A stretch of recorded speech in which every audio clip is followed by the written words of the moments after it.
오늘 주기도문 강의 첫 번째 시간으로 하늘에 계신 우리 아버지여 라는 제목으로 함께 은혜를 나누도록 하겠습니다. 여러분, 기도 참 어렵습니다. 처음 예수 믿고 나서부터 기도를 시작하지만 주님 앞에 서는 마지막 순간까지도 우리는 기도합니다. 우리 영혼을 의탁하는 그런 기도를 하죠. 그래서 우리는 기도를 좀 잘해봤으면 좋겠다 하는 생각들을 하게 되죠. 그래서 기도 잘하는 책도 우리가 사서 읽기도 하고, 또 기도 잘하시는 우리 성도님들 보면은 부럽기도 하고 또 베끼기도 하고 그렇게 합니다. 구역장님으로 섬기실 때 가장 힘든 게 뭐냐라고 물어봤을 때 기도하는 거다 이렇게 말씀하시는 분들이 있더라고요. 구역 예배 드릴 때 네, 구역장님이 기도하세요 이렇게 한다고죠. 그러니까 참 어렵습니다. 기도만 하지 않으면은 구역장도 할 만하다 뭐 이렇게 말씀하실 분이 있을 정도로 기도에 대한 부담감을 느껴요. 안수지사님, 장로님들도 마찬가지죠. 권사님들도 마찬가지입니다. 한 번은 우리 안수지사님이 얼굴이 너무 깜깜하고 안 좋아요. 그래서 지사님 얼굴이 이렇게 안 좋으세요? 그랬더니 이번 주에 기도거든요. 그래요. 이번 주에 기도가 있는데 왜 한 주간 내내 이렇게 식욕이 떨어지고 얼굴이 까맣게 되는지 몰라요. 그만큼 기도는 아주 힘들다고 하는 것입니다. 목회자도 마찬가지죠. 기도가 강단에 서면 슬슬 나오는 게 아닙니다. 막 생각 없이 막 하는 게 아니라 기도는 참 중요하고 귀한 것이기 때문에 늘 우리에게 두려움과 부담감을 주게 됩니다. 그러나 저는 주기도문 강해를 하면서 여러분께 이런 권면을 좀 드리고 싶습니다. 여러분, 기도 잘하려고 하지 마시기 바랍니다. 기도 잘하려고 애쓸 필요 없습니다. 하나님께 올려드려서 응답받는 기도를 하시기 바랍니다. 여러분, 기도 잘하는 것과 응답받는 기도는 전혀 별개의 이야기입니다. 왜냐하면 우리가 기도를 잘한다고 생각하는 그 기도는 사람들의 평가입니다. 그러나 응답받는 기도는 비록 어눌하고 문장이 짧고 배움이 없고 어떻게 보면 좀 저런 것도 기도일까 할 정도로 유치한 어휘력을 가졌다 할지라도 하나님이 응답하시면 그것이 최고의 기도인 줄로 믿습니다. 그럼 우리는 기도를 어떻게 하는 것이 정말 최선의 기도인가? 응답받는 기도구나. 그럼 응답받는 기도는 어떤 기도일까? 우리 생각해 봐야 되지 않겠습니까? 여러분, 기도할 때마다 우리가 꼭 염두에 둬야 될 것은 우리가 기도하면서 맨 마지막에 누구의 이름으로 기도합니까, 여러분? 네, 맞아요. 예수님의 이름으로 기도합니다. 잊어서는 안 됩니다. 예수님의 이름으로 기도하는 것이죠. 그러면 예수님의 이름으로 기도한다는 것은 예수님의 그 십자가의 보혈의 능력을 의지하여야 우리가 기도할 수 있고 그 기도가 응답받을 수 있다는 것인데, 만약에 예수님께서 당신과 전혀 상관없는 기도를 우리가 하면서 예수님의 이름을 살짝 빌려 쓴다고 할 때에 예수님이 그 기도를 기뻐하시겠느냐는 거죠. 우리가 막 거짓말을, 우리가 하고 싶은 얘기를 막 하면서 이거 우리 아버지가 그러신 거야 라고 말하면 그 아버지께서 그 소식을 들었을 때 얼마나 노하시겠습니까? 나는 그런 말 한 적 없어, 나는 그런 거 원하지도 않아 라고 말씀하지 않겠어요? 그러니까 예수님의 이름으로 기도할 때에는 예수님이 기뻐하시는 기도를 해야 될 줄로 믿습니다. 여러분, 그것이 뭘까요? 성경에 너무나 명확하게 말씀하고 있지 않습니까? 성경에 없는 얘기라면 우리가 참 조심스럽지만 성경에 말씀하십니다. 너희는 이렇게 기도하라. 할렐루야. 그것이 주기도문이라는 것이죠. 우리가 금년에 말씀 사랑, 우리 말씀 사랑에 대해서 굉장히 좀 깊이 있게 공부하고 있습니다. 그래서 말씀을 많이 배우고 있습니다. 십계명 강해도 그래서 했었습니다. 이제 기도에 대해서 좀 공부를 하려고 하는데요, 어떤 학자는 이 주기도문을 4주짜리로 만들기도 하고 5주짜리, 6주짜리, 7주짜리도 만들기도 합니다. 저는 중간 정도로 5주 정도로 이렇게 나눠서 우리 주기도문을 강의하면서 과연 예수님이 기뻐하시고 또 응답하시는 그런 기도가 무엇인지 그런 기도를 우리가 한 시간 한 시간 한번 배워보려고 합니다. 오늘은 마태복음 6장 9절에 있는 말씀 한번 같이 다시 한번 읽어보도록 하겠습니다. 시작. 그러므로 너희는 이렇게 기도하라. 하늘에 계신 우리 아버지요 이름이 거룩히 여김을 받으시오며. 아멘. 여기 보면 두 가지 말씀을 하고 있죠. 오늘 그래서 저는 두 가지 말씀을 드리고자 합니다. 하나는 기도는 하늘에 계신 우리 아버지께 하는 것이고요, 두 번째는 우리가 기도할 때 하나님 아버지의 이름이 거룩히 여김을 받게 해달라고, 내 삶을 통해서 말이죠, 내게 그런 힘을 달라고 하는 그런 기도가 되겠습니다. 자, 첫 번째, 기도는 하늘에 계신 우리 아버지께 하는 것입니다. 여러분, 하늘에 계신 우리 아버지요 라고 기도하라고 말씀하고 있어요. 여러분, 너무나 쉬운 이야기고 당연한 이야기를 왜 하셨을까요? 그 누구를 붙들고 기도 누구한테 하는 겁니까? 라고 물어본다면 전부 100점 대답을 할 겁니다. 기도 하나님께 하는 거죠. 어린아이도 알 겁니다. 그 예수님이 지금 이 말씀을 하실 때, 산상수훈 가운데 하시는 말씀인데, 이 말씀을 하실 때 과연 사람들이 기도는 하나님께 한다는 것을 몰랐기 때문에 하셨을까요? 그렇지 않다는 것입니다.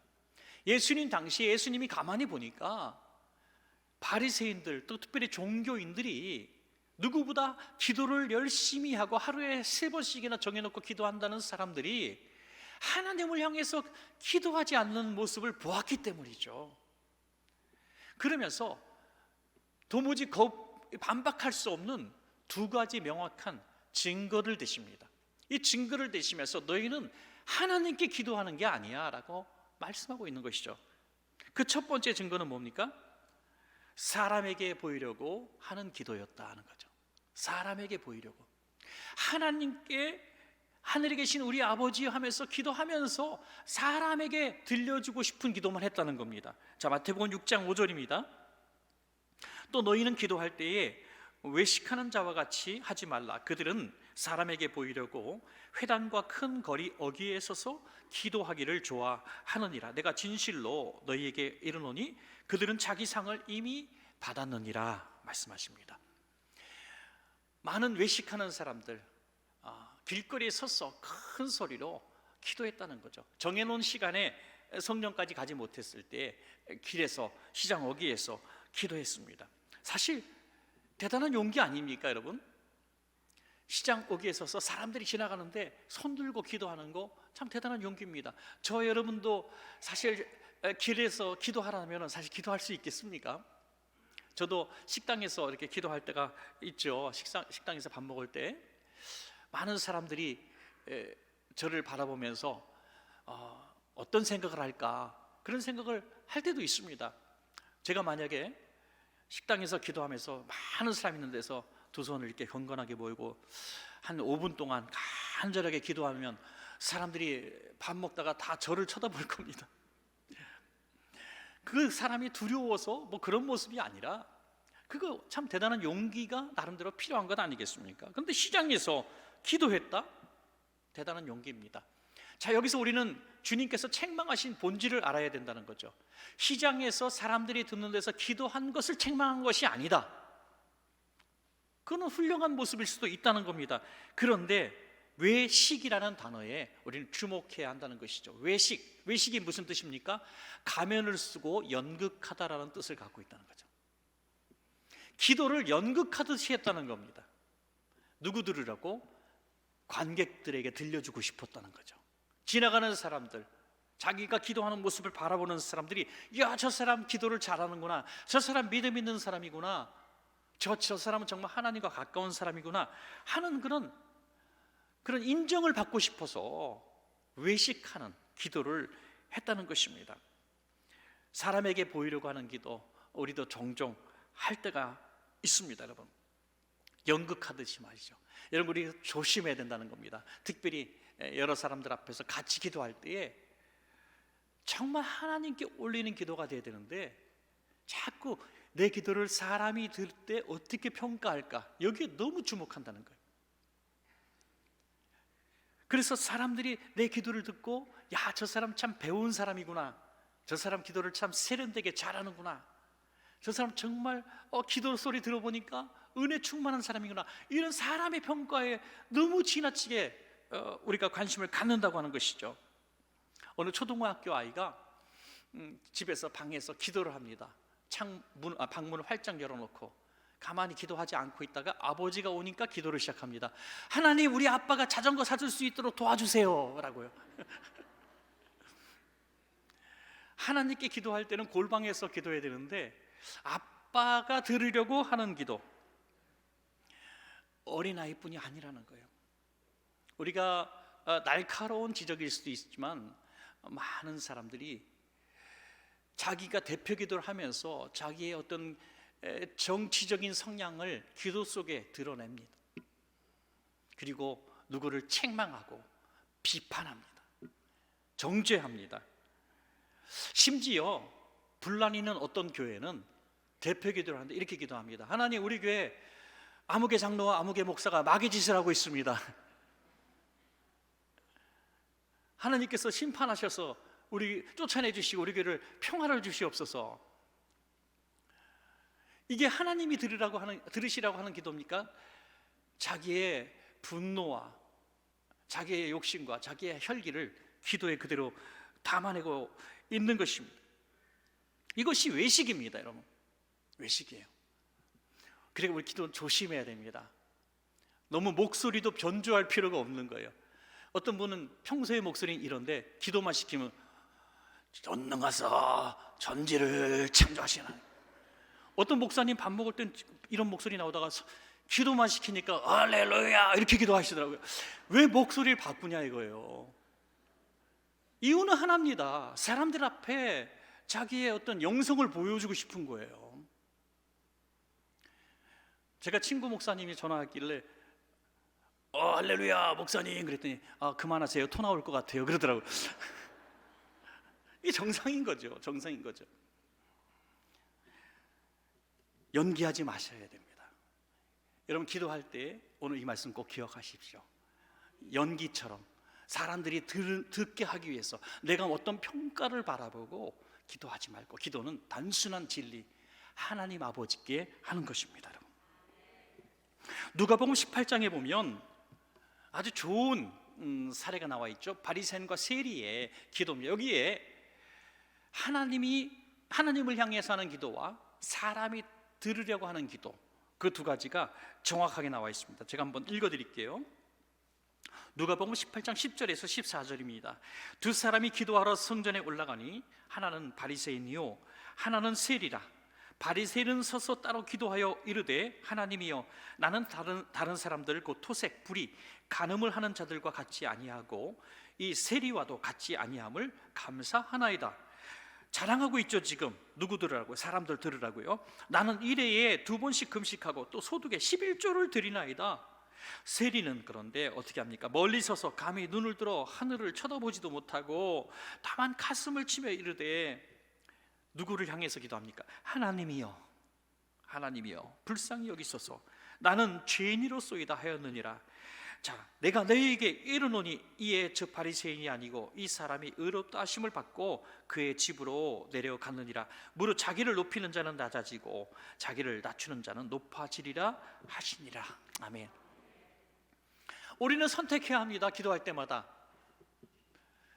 바리새인처럼 기도할 것인가, 세리처럼 기도할 것인가, 사람이 들으려고 기도할 것인가, 하나님께서 들으시라고 기도할 것인가. 이 두 가지 방법에 대한 결과는 동일하게 상이 주어집니다. 여러분, 사람이 들으라고 하는 기도에도 상이 있다는 거예요. 왜? 자기 의가 드러나니까요. 사람이 들으라고 하는 기도에는 자기 의를 드러냅니다. 자기가 잘한 것들이 드러나고 자기가 주장하는 것들이 멋지게 표현되어집니다. 그 칭찬을 받죠. 뭐라고 말씀하십니까? 그들은 자기 상을 이미 받았느니라. 누구로부터? 사람들로부터. 기도해서 기껏 사람들의 칭찬을 받으려고 기도합니까? 아니라는 거죠. 자, 세리는 누구에게 상을 받습니까? 이 사람이 의롭다 하심을 받고 그의 집으로 내려갔느니라. 하나님께로부터 상을 받은 줄로 믿습니다. 여러분, 사람을 향해서 기도하면 사람이 인정할지 모르겠지만 하나님 아버지께 기도하며 하나님이 용서하시고 구원하시고 상을 주신다는 거죠. 그래서 이 시장에서 기도하는 사람의 외식의 모습과 정반대되는 개념의 말씀을 마태복음 6장 6절에서 말씀하고 있습니다. 너는 기도할 때 내 골방에 들어가 문을 닫고 은밀한 중에 계신 내 아버지께 기도하라. 은밀한 중에 보시는 내 아버지께서 갚으시리라. 아멘. 자, 정리해 볼까요? 시장에서 기도하는 것, 골방에서 기도하는 것, 장소의 문제가 아닙니다. 시장에서 기도해도 하나님 아버지께 기도하면 받으십니다. 골방에서 기도해도 사람이 들으려고 하면 하나님 받지 않습니다. 그런데 골방에서 기도하는 사람이 들으라고 할 수는 없다는 거죠. 아무도 듣지 않는데 무슨 자랑을 합니까? 자기가 혼자 있는데.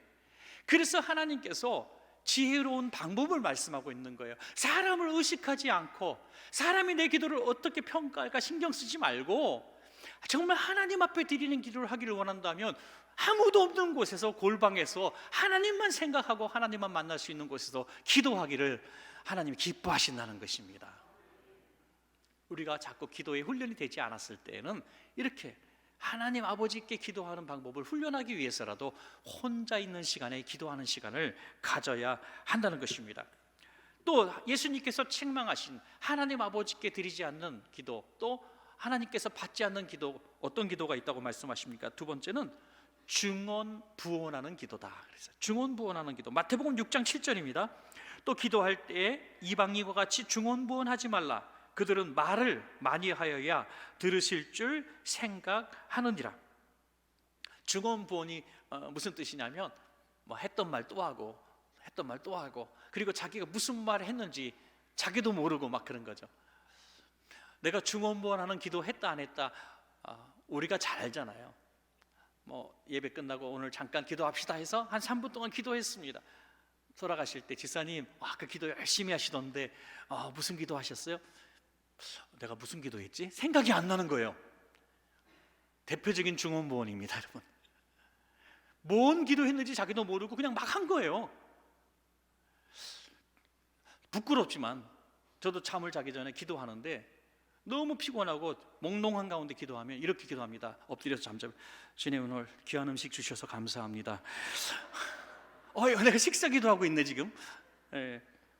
이 중언부언하는 기도죠. 기도의 의미, 뜻도 생각하지 않고 막 소리나는 대로 하는 기도입니다. 이런 기도에 하나님이 응답하실까요? 그렇지 않다는 겁니다. 그런데 많은 외식하는 사람들이 이렇게 자기도 모르고 뜻도 모르고 중언부언했다는 거예요. 많은 분들이 그래서 이런 오해를 합니다. 중언부언하는 기도라도 오래 하면 응답받는다, 뭐 이런 식으로 치장하죠. 나는 하루에 3시간 기도합니다. 난 5시간 기도합니다. 그 기도의 시간을 가지고 기도의 자랑을 하려고 합니다. 여러분 그거 가지고 하나님 응답하실까요? 중언부언하는 기도 아무리 오래 하면 뭐합니까? 여러분 비즈니스 할 때 많이 만난다고 비즈니스가 성사됩니까? 전화로도 되는 비즈니스 성사가 있죠. 하나님과 내가 통하면은 시간의 문제가 아니라는 것입니다. 여러분 이렇게 권면드리고 싶어요. 기도 시간에서 여러분 자유로워지시기를 부탁합니다. 기도 시간에 너무 자신이 약속을 해버려요. 내가 이렇게 기도 시간을 채우리라. 어떤 분은 내가 오늘 작정했습니다. 기도 시간 내가 5분을 채우겠습니다. 5분을 채우겠다 하면서 시계를 5번을 봐. 5분 채우는 게 아주 힘든 시간. 물론 그렇게라도 훈련하는 거 좋지만 기도가 그렇게 훈련하는, 억지로 하는 시간이 되어서는 안 된다는 것입니다. 중언부언하는 기도를 아무리 많이 하면 뭐합니까?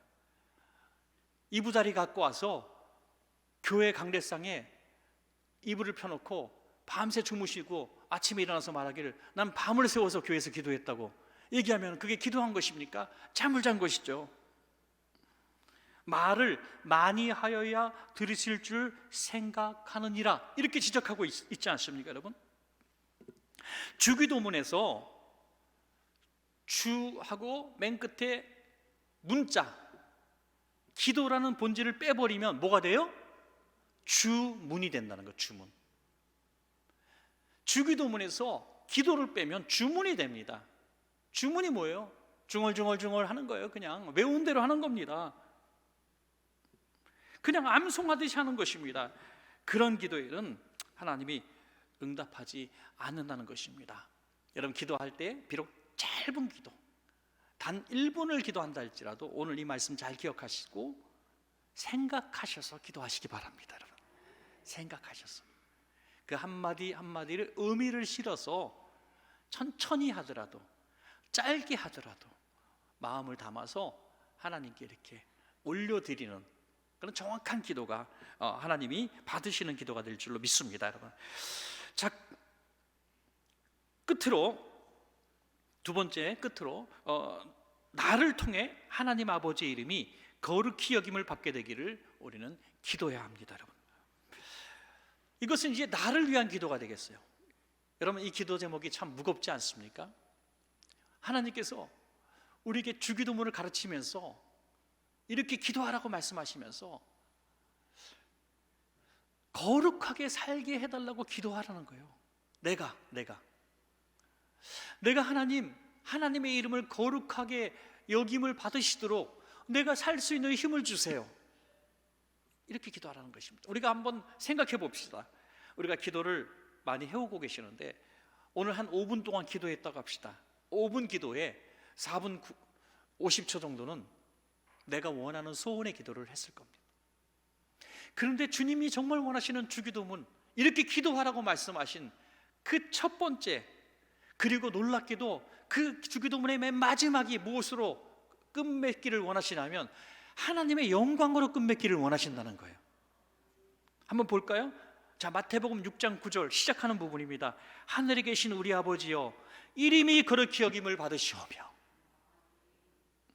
끝에 마태복음 6장 13절 어떻게 끝납니까? 나라와 권세와 영광이 아버지께 영원히 있사옵나이다. 주님이 정말 기뻐하시는 기도가 이것입니다. 하나님 아버지의 이름이 거룩히 여김을 받고 하나님의 아버지의 이름이 영광 받으시기를 원하는 그 기도가 주님께서 가르쳐주신 주기도문의 본질이라는 거예요.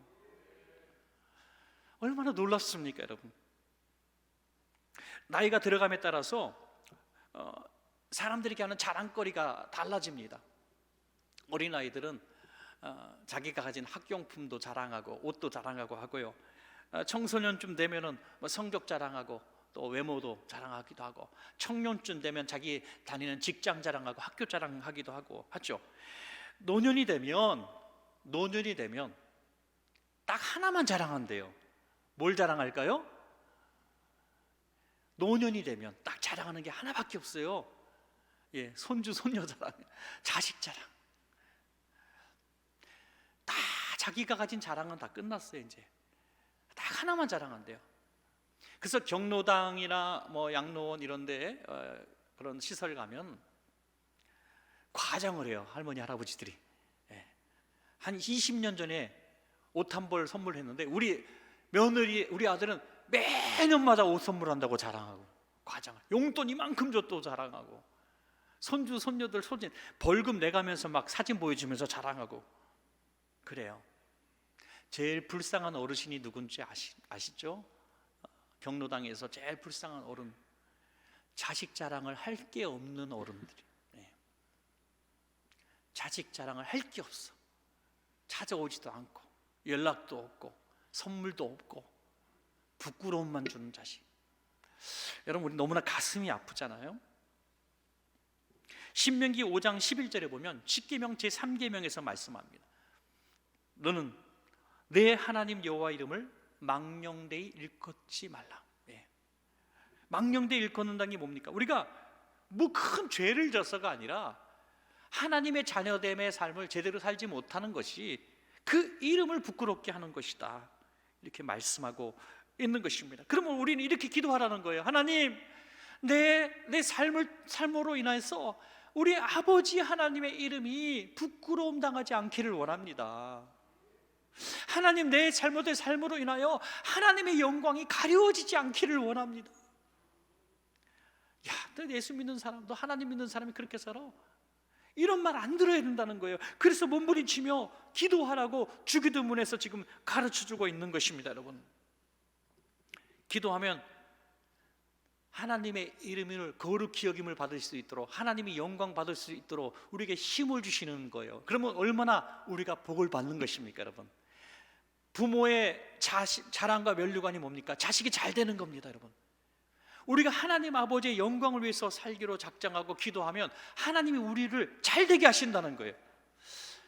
참 이런 예를 한번 들어볼까요? 우리 자녀가 어느 날 갑자기 공부를 막 해요. 안 하던 애가. 야, 웬일이야? 그랬더니 나 엄마 아빠한테 부끄럽지 않은 자식이 되기 위해서 오늘부터 공부하기로 했어요. 완전히 부모 미쳐버리는 거야. 너무 좋아가지고. 아니, 얘가 공부하는 목적이 부모를 영광스럽게 하기 위해서 공부한다니 얼마나 놀랐습니까? 학교 가기 위해서, 뭐 잘 되기 위해서가 아니라 부모에게 기쁨을 주기 위해서 공부한다니 이건 뭐 놀랄 일이죠. 하나님 아버지의 영광을 위해서 내가 기도하면 하나님이 우리가 그런 복된 삶을 살 수 있도록 복을 주실 줄로 믿습니다. 얼마나 지혜로운 것입니까, 여러분? 기독교는 사실 십자가 빼놓고 말할 수 없습니다. 우리가 주님을 위해서 십자가를 진다고 말하죠. 헌신한다고, 희생한다고 말하죠.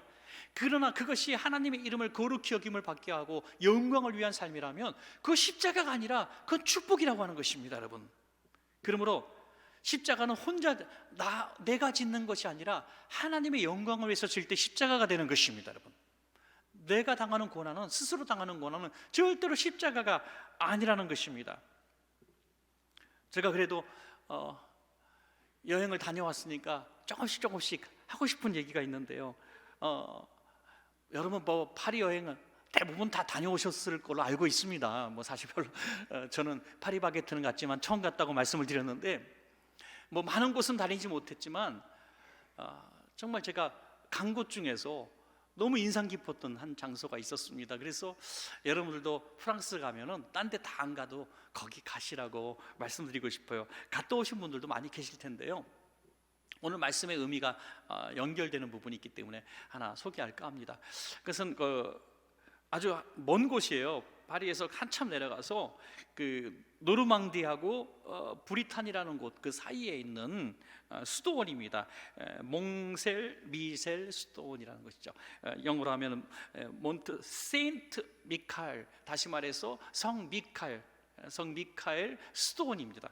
몽셀 미셀 수도원이라고 이렇게 부르는데요. 얼마 전에 수도원 건립 1300주년을 했대요. 1300주년. 뭐 말도 안 되죠. 보통 8세기에 건립됐다고 얘기하고요. 뭐 11세기, 12세기에 계속 증축을 했는데, 제가 이 프랑스를 보니까 굉장히 평지입니다. 다 평지인데 뭐 4시간, 5시간 평지만 쫙 달리다가 갑자기 성 같은 게 하나 딱 보이는데 수도원입니다. 제가 찍은 사진을 저 하나 보여드리겠습니다. 제가 찍은 거니까요. 이 평지에 성처럼 있는 것이 이 수도원입니다. 이 뻘까지 이렇게 찍었어요. 저쪽 반대편은 다 바닷속에 잠겨 있고요. 이쪽은 지금 만조가 되기 전의 모습입니다. 그 만조가 되면 이 성이 섬이 됩니다. 섬. 그냥 그 완벽한 섬이 됩니다. 그러니까 제가 찍은 사진에는 시간이 안 맞았기 때문에 제가 딴 데서 사진 한 단 찾아왔습니다. 이렇게 돼 버립니다. 이 수도원이 고립된 섬이 돼 버려요. 굉장히 큰 수도원입니다. 그리고 역사도 오래, 그리고 마을이 형성이 이렇게 돼 있죠. 이 수도원에 가기 위해서는 많은 순례자들이 이 시간을 잘 조절해야 됩니다. 이쪽 제일 가까운 이 뻘에서 안전하게 뛰어가는 곳도 900m 정도 돼요. 제일 빠른 단거리도. 근데 물이 얼마나 빠른 속도로 오냐면 말을 타고 달리는 속도로 들어온다는 거죠. 그러니까 중간쯤 왔을 때 물이 들어오면 그냥 익사하게 되는 거죠. 또 만조가 되기 바로 직전 같은데 물 빠져나간다에 물이 절퍽거리니까 순례자들이 막 무릎까지 절퍽거리면서 힘겹게 가기도 합니다. 그래서 강도들이 또 특별히 많았다고 해요.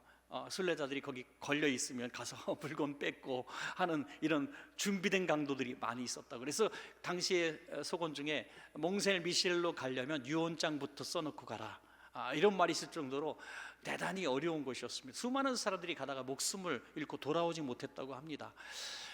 이런 곳에 예배에 열심하나는 본받을 만해요. 그렇죠? 우리 교회 앞에 갑자기 물이 들어와서 차버리면 과연 얼마나 수용해서 들어올까 하는 생각도 사실은 해보기 대단한 열심입니다. 또 수도원에 한번 들어간 사람은 평생 나오지 않는 분들도 있습니다. 도르래가 이렇게 있는데요. 도르래 사진을 보시면 이것을 가지고 물건도 나르고 식료품도 나르고, 우리 성지순례 갔을 때도 봤던 그런 모습인데, 이것도 적어도 100여 년 전에 재현해 놓은 곳이라고 해요. 그래서 음식도 올려내리고 이렇게 살아갑니다. 그들은 십자가를 자기가 지는 삶을 산다고 얘기합니다. 음욕이나 쾌락을 추구하는 마음이 생기면 옷을 벗고 서로 채찍을 때려줍니다. 서로 고행을 하면서 예수님의 십자가를 지는 거룩한 삶을 살기로 몸부림치는 그런 삶이라고 생각을 합니다. 여러분, 그러나 오늘 이렇게 기도하라고 말씀하고 있지 않습니까? 너의 이름이 거룩히 되기를 위해서 사는 것이 아니라 하나님 아버지의 이름이 거룩하게 되기를 위해서 기도하라 하는 거죠. 그럼 굉장히 단순한 말씀인데 2000년이 지난 오늘날의 세월까지도 우리는 돛 닦는 그리스도인들을 많이 볼 수 있어요.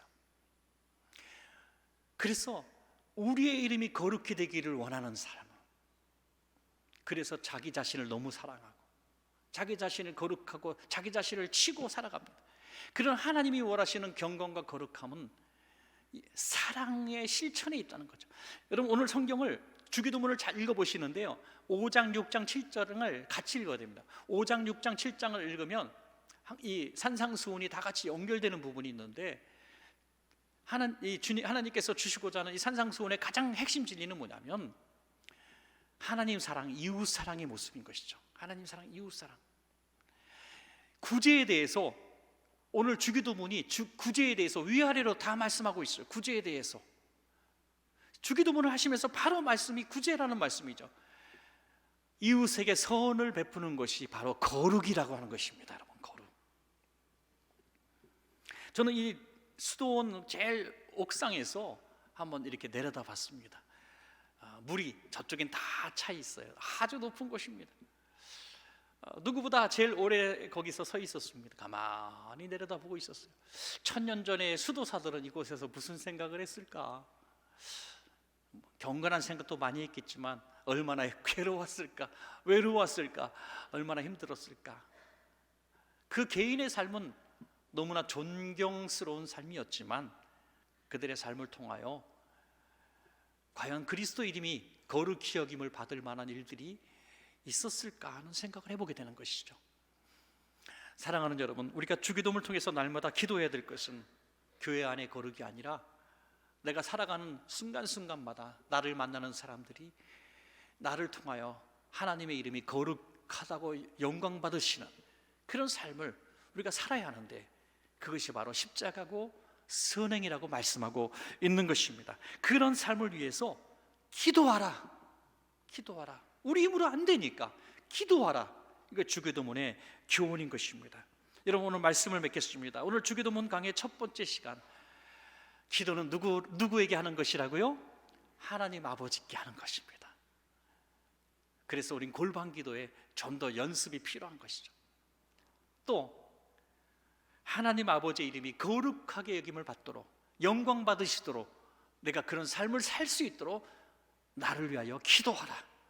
이것이 주님이 가르쳐 주신 기도입니다. 여러분, 귀한 기도가 우리 가운데 있기를 간절히 축복합니다.